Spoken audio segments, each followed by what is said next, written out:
Olá pessoal, aqui é José Magno e esse é o Papo de Redação, o espaço da Folha de Boa Vista, onde a gente repercute os principais assuntos que marcam Roraima. E hoje a gente tem uma convidada super especial, que é a delegada doutora Verlânia Assis, delegada titular da Delegacia Especializada de Atendimento à Mulher. É isso? Sim. Seja muito bem-vinda, doutora. Hoje a gente vai falar sobre um tema muito importante. A gente já falou essa semana sobre isso, mas eu acho que é importante a gente trazer o lado profissional e um lado de especialista sobre a coisa, que é a violência contra a mulher. A gente presenciou aí, desde o início da semana, um caso onde um ex-parceiro esfaqueou a ex-namorada por estar frustrado em relação ao término do relacionamento e fugiu. A moça ficou machucada, foi para o HGR, recebeu todo o atendimento e agora ela tá sob proteção das autoridades de segurança pública, enquanto o agressor não é preso. Ele está foragido.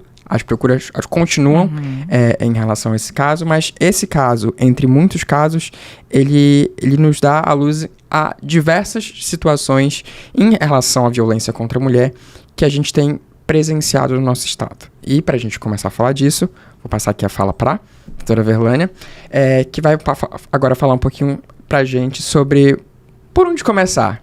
Porque, assim, a violência contra a mulher, ela é histórica.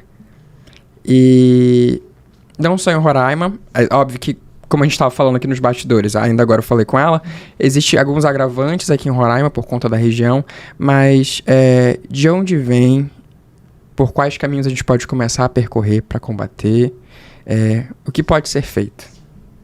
Bom, primeiro, obrigada pelo convite, né? É sempre muito bom falarmos sobre a violência contra a mulher. Por quê? Porque o primeiro passo nesse combate é justamente a conscientização de que essa violência existe. Porque muita gente não acredita a esse tipo de violência um crime. E é crime. É crime da mesma forma que é punido um furto, um roubo, é punida a violência contra a mulher. E, às vezes, os agressores, eles chegam na delegacia inconformados porque foram presos, porque ele acredita que aquela conduta não é crime, porque foi com a mulher dele, com a namorada dele, né? Então, assim, o primeiro passo nesse caminho que nós vislumbramos uma vida sem violência para a mulher, o primeiro passo é a conscientização. Conscientizar-se toda a sociedade que a mulher é vítima de violência. Ela é vítima de violência muitas vezes em casa, ela é vítima de violência no trabalho, né, nas ruas, nas redes sociais. Por quê? Historicamente, a mulher ela não é reconhecida como sujeito de direitos, principalmente na relação doméstica. Ou seja, a mulher ela está sempre para apoiar o homem, para cuidar dos filhos, e ela perde esse protagonismo. Então, assim, é importante nós entendermos que o respeito à mulher, as escolhas da mulher, a decisão da mulher é importante. Porque se nós negligenciarmos isso, nós vamos negligenciar todo o resto. Então, conscientizar que a violência existe, respeitar a mulher em sua plenitude, e daí em diante nós vamos começar a acessar a rede de proteção à mulher. Ou seja, você pode procurar uma delegacia, você pode procurar o Ministério Público, os juizados, a Defensoria Pública, os CRAS, os CREAS, todos esses órgãos eles estão envolvidos na proteção à mulher. Então, desde que você decida não viver aquela violência que você está experimentando, você pode. E esse primeiro passo que você pode dar, você pode chegar à Casa da Mulher Brasileira.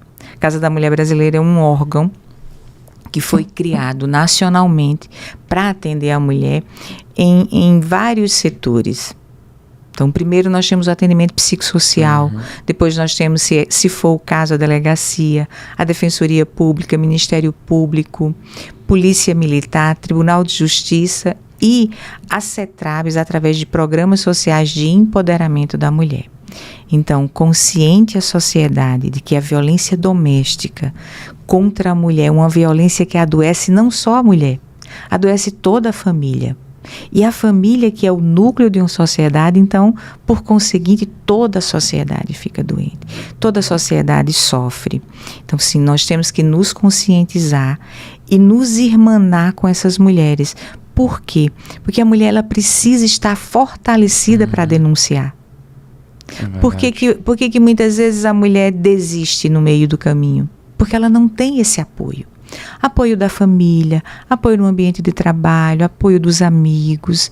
Porque nós não podemos olhar para uma mulher que é vítima de violência e fazer um pré-julgamento muito ruim para ela, que é porque você apanha porque você gosta, que isso nós vemos repetidas vezes.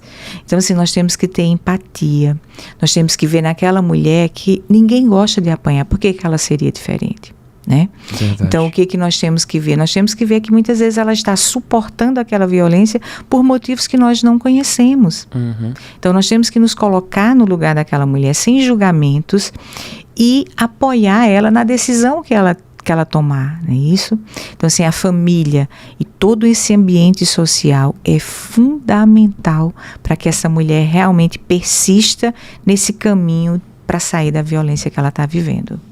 E assim, em relação aos tipos de violência, porque, querendo ou não, ainda no campo da conscientização, às vezes a mulher, ela tá numa situação de violência e ela não consegue identificar que aquele comportamento que o parceiro dela tá tendo é um tipo de violência. Porque a gente só entende, na maioria das vezes, a gente só entende a violência como uma agressão física. E a agressão física, ela é só um final do caminho para diversas agressões que escalaram até chegar a esse ponto. E que as mulheres, por não terem ciência disso, por não terem ciência de que estão vivendo uma violência, elas deixam passar. Quando, na verdade, são sinais. Que sinais a mulher pode ter mais atenção em relação ao comportamento do parceiro antes de se tornar uma violência física? Porque existe outro tipo de violência, né? Nós temos vários tipos de violência. Nós temos a violência psicológica, nós temos a violência contra a honra, nós temos a violência patrimonial, nós temos a violência intimidatória, violência física, né, como já falamos. Então, olhe, o que nós precisamos? O que é importante? É importante prevenir. Ninguém quer que uma mulher experimente a agonia, o sofrimento de ser vítima de uma violência. Então, o que nós precisamos fazer? Nós precisamos ter um cuidado maior com as nossas relações interpessoais. Não que eu esteja dizendo que a mulher, a violência contra a mulher depende dela, não, longe disso. Mas é necessário que nós tenhamos um cuidado com quem nós trazemos para a nossa vida. Né? Então vamos imaginar, olha, uma pessoa que conheceu um determinado rapaz, uma moça, e aquele rapaz, ele inicia dizendo que não gosta de determinados amigos, que não gosta da roupa que está usando. No outro dia ele diz, eu não saio com você com essa roupa. No outro dia ele diz, pare de falar com fulano. Então você percebe aí o quê? Muita gente, de uma forma enganosa, acredita que isso é um amor muito grande. Porque ele é muito ciumento. Não. Isso é uma revelação que aquela pessoa com quem ela está se envolvendo é um dominador. Ele não permite, ele não dá espaço para aquela mulher decidir.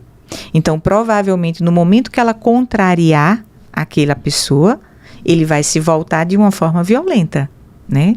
De uma forma violenta, vamos imaginar, quebrando um celular, uma violência patrimonial, chamando ela de vagabunda, disso uma violência o quê? Moral, denegrindo muitas vezes a autoestima dela, ou seja, dizendo que ela não sabe de nada, que ela não presta, que isso ou aquilo, toda uma violência psicológica, ou seja, no sentido de desmerecê-la como pessoa. Então esse é um comportamento que quem pode avaliar? A própria mulher, não é? Nós dificilmente nós vamos ter condição de intervir nisso aí. Então isso é muito importante, você fazer uma avaliação daquela companhia, daquela pessoa que está do seu lado, daquele parceiro, daquela parceira. Então assim, alguns indícios revelam esse comportamento violento. Né? Quantos homens rasgam uma roupa que ele não gosta? Quantos homens destroem uma motocicleta, escondem um documento para você não sair de casa, para não ter uma chance de emprego? Então, esses são tipos de comportamento abusivos e que se configuram crime. Você está entendendo? E é isso que as mulheres não têm consciência, então, assim, né? é isso que as mulheres precisam. Com referência à questão de redes sociais. Quantas mulheres conhecem pessoas nas redes sociais? Então, assim, para evitar a questão da violência sexual, nunca marcar encontro em locais muito íntimos, tipo um motel. Sempre marcar encontros em locais públicos, que você tem condição de pedir socorro. Porque se for no motel, você não vai ter condição de pedir socorro. Porque dificilmente até o administrador do local vai ter acesso ao seu quarto, né? Então, assim, essas são algumas circunstâncias que a mulher precisa se precaver, né? Que é um cuidado dela, cuidado próprio, né? Nessas circunstâncias de envolvimento íntimo, de envolvimento afetivo. Certo. Aqui a gente falou de mulheres adultas, obviamente, face à situação que a gente tem presenciado desde o início da semana, com aquela tentativa de feminicídio. Mas o que a gente recebe também aqui de demandas e notícias que a gente solta é também de muitas violências sexuais contra meninas de 8, 9, 10, 11 anos. E aí a gente tem mais uma camada a ser superada. Porque são crianças sem autonomia, e aí são facilmente manipuláveis pelo agressor. E que tipo, a Casa da Mulher Brasileira, ela trabalha com acolhimento a esse público também? Também. De que forma é essa atuação? Olha, quando nós falamos de violência sexual contra crianças e adolescentes, pessoas com deficiência, nós estamos falando de estupros, geralmente estupros de vulneráveis. Ou seja, aquelas pessoas naquele ambiente é completamente vulnerável. Seja porque ela é uma criança, seja porque ela não tem capacidade de discernir, ou um adolescente em determinadas circunstâncias. Então, assim, esse cuidado aí nós vamos ter que imputar não só ao Estado, mas nós temos que trazer à tona a responsabilidade dos pais, dos responsáveis, né? Nós temos que ter todo um cuidado, um olhar cuidadoso para nossas crianças, para os nossos adolescentes e para as pessoas com deficiência, né? Nós temos que, os pais, eles têm que estar atentos a isso, atentos à vizinhança, atento aos amigos, aos colegas, atento aos professores. De que forma? Atentos ao comportamento da criança, do adolescente, ou seja, do filho, do enteado, da filha, da enteada, você está entendendo? Por quê? Porque esse é o espelho.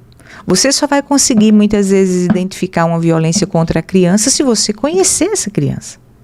Porque provavelmente ela não vai contar, a não ser que haja lesões aparentes, ou então que você descubra por meio de um olhar cuidadoso na genitália dela ou dele. Senão, provavelmente, esse criminoso, ele vai criar circunstâncias para que ela não relate. A intimidação, se você contar, eu mato sua mãe, eu bato em você, você perde isso, você perde aquilo. Tá entendendo?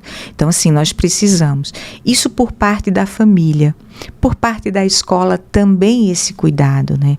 Por parte de todos os ambientes em que essa criança, ela esteja presente.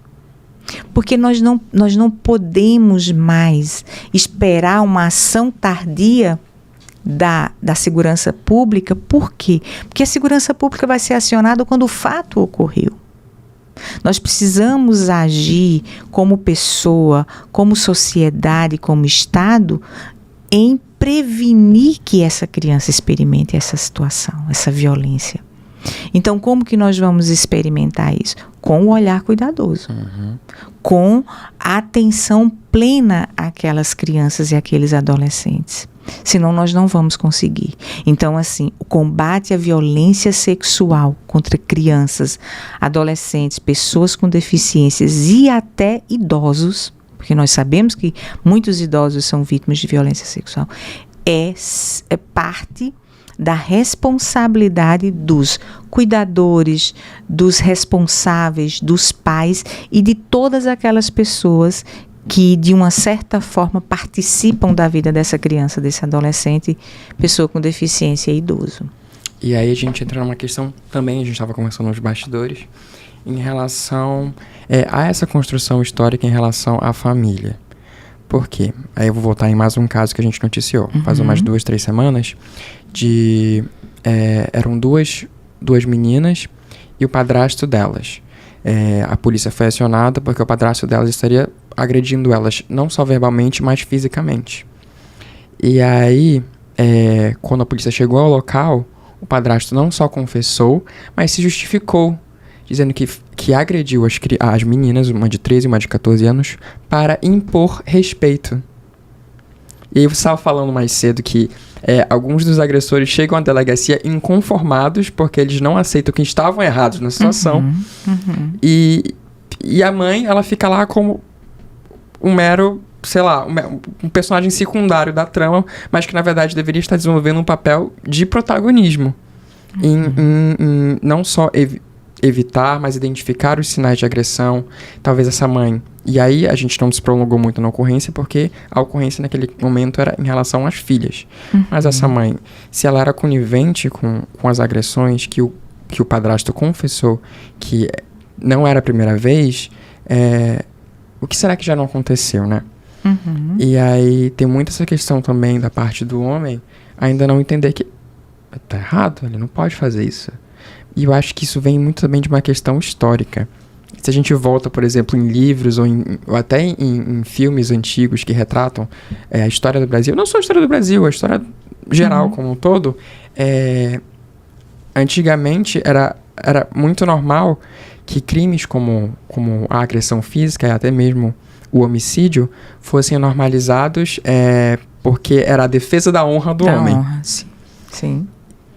E o que a gente percebe hoje, quando a gente recebe notícias assim, é que não mudou muita coisa desde então. O homem ainda acha que pode usar a violência para defender a própria honra. É porque, na verdade, nós somos seres violentos. Né? Você pode observar que muitas vezes, qual é a sua primeira reação? É uma reação violenta. Você empurra, você vai lá e tenta agredir quando é agredido. Dificilmente você tem uma outra reação diante de uma agressão física. Então, assim, essa questão do padrasto, isso é algo que deve ser analisado com muito cuidado. Eu não estou dizendo a você que as pessoas não podem refazer sua vida. Elas devem. Mas elas devem também fazer isso com muito cuidado. Por quê? Não são todos os relacionamentos que se estabelece uma afetividade entre padrasto ou madrasta. Não é isso? Nós temos uma grande maioria de relacionamentos que aquela pessoa que ingressa no relacionamento, ela gera um vínculo paternal ou maternal verdadeiro. E ela passa a cuidar daquele filho de outrem como se dele fosse ou como se dela fosse. Mas esse é um percentual. E o outro lado existe daquelas pessoas que não desenvolvem afetividade nenhuma. Que acha que aquela pessoa, que aquela criança, que aquele adolescente, na verdade, é um peso. É um ônus que ele tem que suportar, ou que ela tem que suportar. Então, se você imagina, nesse segundo caso, em que aquela pessoa acha que aquilo é um peso, que se ela pudesse se ver livre daquilo, ela se veria, essa pessoa, ela não vai ter o cuidado, ela não vai querer educar. Então, muitas vezes, ela vai só querer o quê? O caminho mais rápido, que é a agressão. Você não fez o que eu queria, eu bato. Você não fez isso, eu espanco, né? Então, assim, nós temos que ter muito cuidado com essa questão de usar sempre a violência, porque nós estamos ensinando uma coisa muito ruim. Então, quando você tem uma afetividade, se existe uma palmada ou algo parecido, mas é sempre com o intuito de corrigir. Você nunca vai chegar a espancar um filho ou alguém que você considera como filho. Você vai sempre impor o respeito com o diálogo, com o cuidado, né? Porque assim, muitas vezes, mas não tem outro caminho. Mas por que você chegou naquele ponto? Porque você também não tem uma história com essa criança, com esse adolescente. Você mal fala com ele. Como que você cria um relacionamento saudável. Então, quando você cuida, aquela pessoa reconhece que o que você está fazendo não é falta de amor, e sim cuidado. Eu acredito muito nisso. Então, assim, a agressão sem uma explicação, sem um diálogo, é justamente um crime. Não tem nada de correção, porque eu não sei nem por que eu estou apanhando, por que eu estou apanhando. Verdade. Né? Então, se porventura você vai utilizar uma agressão física como meio de correção, isso tem que ser sopesado de uma forma muito equilibrada, porque senão você só vai bater. Então, vamos pensar em correções que não seja por meio de agressão física, né? Vamos ver a restrição de alguma coisa, um diálogo, é você tentar ensinar com um exemplo, ó, vamos ver, por que você está fazendo isso? Vamos ver a situação, vamos ver lá, vamos ver no orfanato como é que é uma pessoa sem pai, né? Como é uma criança abandonada, para você dar valor que você tem. Então, assim, nós temos outros caminhos que não só a agressão física. E, assim, com referência a essa questão dessa terceira pessoa que não mantém laços sanguíneos com essa família, é muito importante o cuidado, principalmente com meninas, principalmente com crianças e adolescentes naquela primeira fase. Porque se essa pessoa entrou nessa família e não desenvolveu afetividade, um padrasto vai olhar para um adolescente de 14 anos como o quê? Como uma mulher. Porque ele não desenvolveu afetividade não teve filial. Construída. Não teve nenhuma relação. Então ele vai ver aquela menina no desabrochar como o quê? Como uma mulher. E daí, muitas vezes, acontece o abuso sexual. Porque ele não enxerga aquela menina como filha, e sim como uma mulher. Então, o que é que a mãe precisa ter esse cuidado, né? Da mesma forma com o homem, o adolescente também, o homem pode ver naquele menino um homem e não um filho. Então, assim, é muito cuidado, é preciso muito cuidado com crianças e adolescentes, né? Eu acho que o ponto principal é essa responsabilidade. Nós não podemos ser omissos, nós não podemos fingir que nós não estamos vendo. Você, como mãe ou como pai, não pode fingir aquilo que você está vendo e muitas vezes se negando a ver. Né? Uma menina retraída, uma menina que não gosta de estar presente com aquele homem e a mãe insiste, não sei por que razões, né? Então, assim, esse eu acho que é o principal ponto, os pais, a família e toda a sociedade, comunidade de uma forma geral, se irmanar para defender crianças e adolescentes, pessoas de extrema vulnerabilidade. E aí a gente volta também na questão, nesse caso, da mãe, né? Que a gente estava comentando que muitas vezes a mulher, ela se mantém numa relação em que existe a violência, não só contra ela, mas às vezes contra os próprios filhos dela, por uma expectativa e uma pressão que a sociedade tem, que essa mulher se mantenha e construa uma família. Porque ao longo das décadas foi de certa forma imposto que uma família deve ser de tal forma e deve se manter unida, não importa o que aconteça. E às vezes, para atender uma expectativa da sociedade, para atender uma demanda que às vezes nem é genuinamente da mulher, ela se mantém. Você está falando da questão da mulher solteira, que até certa idade, se ela continua solteira, ela passa a ser vista como uma infeliz. Como uma infeliz, né? Olha, esse padrão social é algo preocupante. Por quê? Porque você passa a querer algo que muitas vezes está só no seu imaginário. A pessoa que você escolheu, ela não corresponde em nada, ela não quer nada. E você ali insistindo, aceitando a ser desrespeitada, aceitando muitas vezes ser mutilada. E quanto que nós temos de mulheres, aí nós estamos falando de violência contra a mulher, quanto nós temos de mulheres que estão doentes hoje, né, psicologicamente, porque elas estão um anseio muito grande de um relacionamento perfeito, né? Então, assim, quando a menina está com 14, 15 anos, já vem a ideia do que? Minha filha, você precisa namorar. 20 anos, minha filha, daqui a um dia você já está ficando velha. Quer dizer, imagine que pressão é essa, né? Então, eu preciso fazer um bom casamento, eu preciso me casar. Porque, apesar da autonomia, hoje nós temos mais de 50% das famílias que são mantidas por mulheres. Uhum. Você imagine que nós temos, de outra banda, um número muito assim de mulheres infelizes, né? Você vê que tem mulheres que elas não conseguem se desenvolver pessoalmente, porque é como se ela estivesse faltando um pedaço dela, que é esse companheiro. Uma outra coisa que nós temos e que isso é prejudicial para um relacionamento é a ideia de que a mulher, tudo que a mulher faz é para o homem ver. Uhum. Se a mulher usa um determinado vestido, é para o homem ver. Verdade. Se a mulher dança em uma festa, ela está dançando para o homem ver. Se a mulher bebe, ela está bebendo para fulano ver. Olha que falta de reconhecimento da mulher, né? Então, assim, nós precisamos entender uma coisa.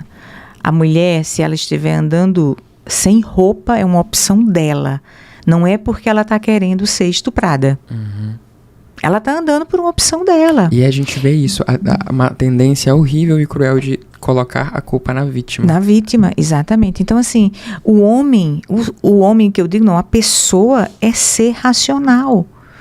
Né? Você não tem que deduzir o que uma mulher está querendo dizer. Você tem que saber se ela realmente quer. O homem, por determinados comportamentos, ele faz uma dedução que aquela mulher quer dançar com ele, que aquela mulher quer ficar com ele. E, na verdade, não. Eu posso estar bebendo e dançando porque eu quero fazer isso. E não porque eu quero me mostrar para alguém. Então, assim, é necessário que a gente tenha, primeiro, esse entendimento de que a mulher não vive para o homem. A mulher tem vida própria. A mulher tem desejos, a mulher tem interesses, a mulher tem sonhos próprios, não agregados a um homem. Né? Então, assim, a gente precisa encontrar uma forma de educar melhor os nossos filhos e toda a sociedade para que a gente construa seres humanos melhores que possam também construir relacionamentos melhores. Né? Com base no respeito, com base no diálogo, no entendimento. Aí você diz assim, mas a gente está falando de segurança pública, a gente está falando de crime, mas isso é a solução. Porque, veja bem, o maior número de delegacias especializadas criadas no Brasil são delegacias de atendimento especializado à mulher. Então, veja bem, eu criei muita delegacia, mas mesmo assim os números não reduzem. Uhum. Então tem alguma coisa errada. Não vai só adiantar eu colocar a polícia na rua ou criar delegacias. Ou criar prisões. Eu preciso... A violência contra a mulher, ela é muito complexa.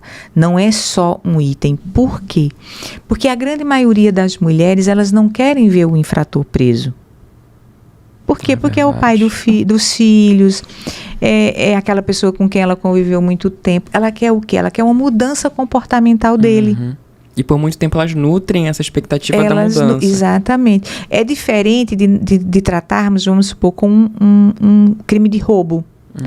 Você retira aquele cidadão, aprisiona e aquela situação ela está resolvida, né? Ele não vai mais cometer o crime. Na teoria estaria resolvida. Nós não estamos nem falando nos passos seguintes da ressocialização, mas nós estamos falando naquela ação criminosa, quando você prende, ela acaba. Uhum. Não é isso? É diferente da mulher, da violência contra a mulher no âmbito doméstico e familiar. Quando você prende aquele agressor, muitas vezes a situação dela torna-se ainda mais difícil.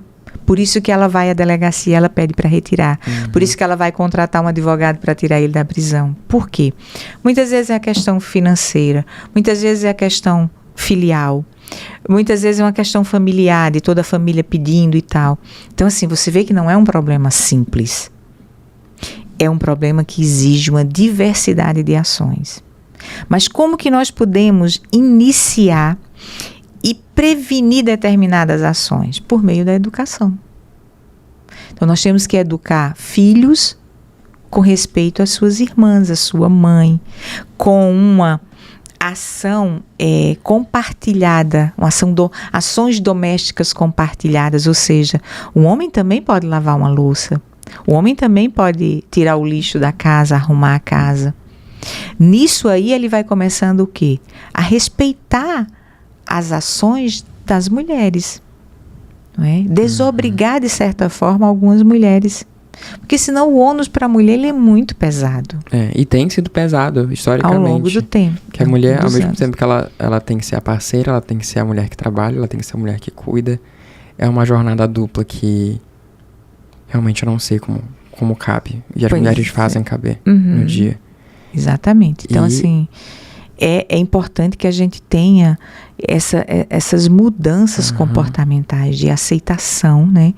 De determinadas situações que a mulher necessita para não ingressar nesse ciclo de violência no ambiente doméstico e familiar. Entendemos a estrutura, a gente sabe que a violência contra a mulher, ela é estrutural, ela é histórica e é uma coisa que a gente tem que trabalhar não só para coibir a consequência. A consequência eu falo a agressão, é coibir a causa. Como você falou do ladrão, quando a gente prende o ladrão que subtraiu ali alguma coisa, aquela pessoa não irá mais roubar objetos por um tempo determinado.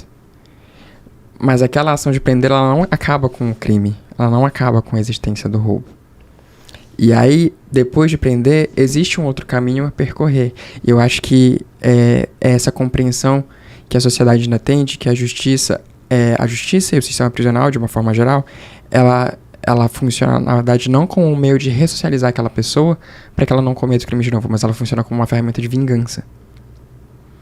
E aí o que acontece é que a gente percebe que essa ressocialização, que na teoria deveria acontecer para poder reintegrar ali no futuro essa pessoa que vai sair do cárcere, vai reconstruir sua vida, vai entrar no mercado de trabalho, às vezes aquela pessoa sai do sistema prisional pior do que ela entrou. Sim, porque hoje nós temos um fenômeno chamado crime organizado, né? Que está dominando as unidades prisionais. Então, isso é algo preocupante. Então, assim, essa questão do encarceramento, né, é uma questão que precisa ser bastante avaliada, porque também nós não temos outros socorros imediatos que não a prisão, né? É algo que precisa ser reestruturado, porque senão nós vamos dar a uma prisão um caráter de perpetuidade. Quer dizer, se você é preso e sai da prisão e não consegue encontrar um espaço social, um espaço de trabalho, você está preso perpetuamente. Ou seja, para sempre você vai estar aí nessa condição. Mas, assim, o que nós precisamos, de certa forma, entender, pelo menos no que diz respeito à violência contra a mulher, é que não é um problema da segurança pública, não é um problema do Estado, é um problema de todos. Por quê? As estatísticas demonstram que nós não temos nem um ambiente, nem uma camada social que esteja isenta desse tipo de violência. Ou seja, ela alcança das pessoas mais bem-sucedidas às pessoas menos sucedidas, menos afortunadas. Então, assim, é algo que nós precisamos realmente trabalhar. Olha, por que nós temos uma aceitabilidade tão grande com a violência contra a mulher? Dificilmente você é amigo, você convida para sua casa um estelionatário. Verdade. Você cria mecanismos de defesa, de afastamento. Mas quantas pessoas trabalham com você, convivem com você, frequentam ambientes sociais com você que são agressivos com as mulheres, né? Eu acho que cada um que está ouvindo agora na rádio e que está assistindo a gente no podcast consegue pensar de uma ou duas pessoas. Então, assim, aí você pode perguntar assim, geralmente as pessoas, para não se irmanar em causas a defender, o que você diz? Não. O que tanto tempo se disse com referência à violência contra a mulher? Em briga de marido e mulher ninguém mete a colher, né? Só que isso não pode ser, isso não pode acontecer. Por quê? Se você conhece, tem um amigo que na festa passada ele empurrou a mulher, ele distratou a mulher. E aí o que você faz? Você se afasta, não quero me meter. E faz de conta que aquilo não aconteceu. Em nenhum momento, aquela pessoa é sua amiga, em nenhum momento você chegou para ela e disse, pô, fulano, por quê? Por que você teve que fazer isso com a sua esposa? Por que ela teve que ficar constrangida? Os seus filhos também. As pessoas têm uma aceitabilidade muito grande. Às vezes até justifica aquela ação, dizendo, porque ela bebeu, porque ela fez alguma coisa. Elas tentam justificar o injustificável. Se você está num relacionamento em que não gosta daquela pessoa, que não respeita mais aquela pessoa, o que você tem que fazer? Deixar? Sair desse relacionamento. Mas não maltratar cotidianamente, desrespeitar, agredir, ofender aquela pessoa que você vive com ela. Mas a sociedade aceita. A sociedade não diz nada. Aí diz assim, lá na frente, quando aquela mulher morre, ou quando aquela mulher tem uma situação mais grave, vai dizer assim, mas onde estava muitas vezes a polícia? Pô, e você que estava ao lado, nunca disse nada, nunca agiu de nenhuma forma para preservar aquela mulher, aquela família. Por quê? Porque quando uma mãe morre, aí aparece uma outra figura triste, que são os órfãos do feminicídio. Né? Quantos filhos e quantas filhas perdem a mãe numa situação dessa, né? Então, assim, é importante que todos tenham essa corresponsabilidade em combater a violência contra a mulher. Porque, como eu já te disse, a violência contra a mulher, ela adoece os filhos, adoece a mulher, os filhos, os pais dela. Se você observar, ela alcança todo esse núcleo familiar, né? E aí a gente entra numa questão muito importante, eu acho que a questão mais fundamental de todas aqui, para a gente finalizar, a denúncia. Quais são os canais, quais são os caminhos e por que a mulher deve se sentir segura em denunciar? Olha, nós podemos fazer uso dos canais de denúncia anônima, que é o Disque 100, o Disque 180. Isso para a mulher que tem medo ou para aquelas pessoas que conhecem da violência. Olha, eu estou ligando porque fulana que reside em tal lugar está sendo vítima de violência e tal. Isso um terceiro. A mulher também, olha, eu sou vítima. Então, porque quando chega a denúncia é feita para um canal nacional, mas esse canal ele encaminha para cá. O que nós fazemos? A diligência é a equipe policial ir na casa, nesse endereço que foi noticiado que existe uma violência. Então, assim, a polícia vai até lá e vê em que circunstâncias. Se for um cárcere privado, já tira essa mulher do cárcere. Se for qualquer uma outra situação, a gente já tenta resolver. Se você está sendo vítima de violência e consegue ligar para o 190, descrever a violência que está sentindo, a polícia militar está na rua de forma ostensiva e vai até lá.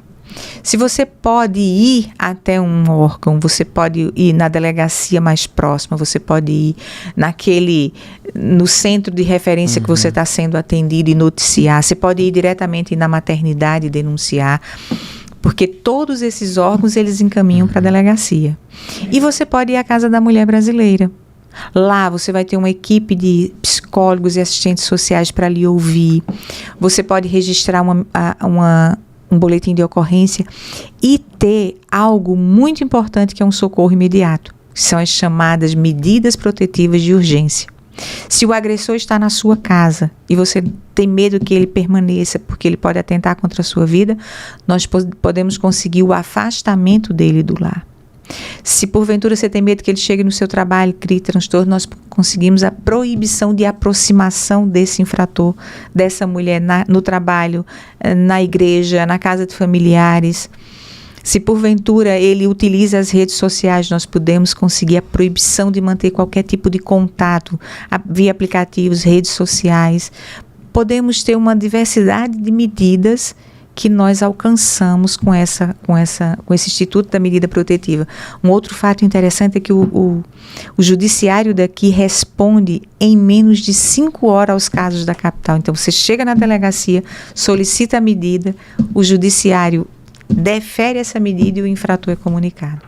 Então, assim, o importante é você decidir. E a família e a sociedade apoiar essa vítima para que ela realmente deixe para trás essa violência e tenha uma vida livre de violência. Perfeito. Então fica o recado para todo mundo. Violência contra a mulher é um assunto de todos, em de todos deveriam meter a colher. E com isso eu agradeço demais a sua presença, a sua participação e contribuição ao nosso papo de redação. E a gente espera que em um futuro muito próximo a gente pare de noticiar tantas tragédias como as que vem acontecido. Muito obrigado. Eu só queria deixar, porque muita gente ainda não sabe o endereço da Casa da Mulher Brasileira. É a Avenida Uraricuera, ali no bairro São Vicente, próximo à Igreja da Consolata. Ali nós temos toda uma equipe voltada a atender, a acolher a mulher que nos procura. Perfeito. É isso, gente. Então, vamos denunciar, vamos procurar ajuda. Não se sintam coibidas em denunciar e a família faça a sua parte também. Muito obrigado, doutora Verlânia. Eu aqui agradeço. E a gente fica por aqui. Até o próximo Papo de Redação.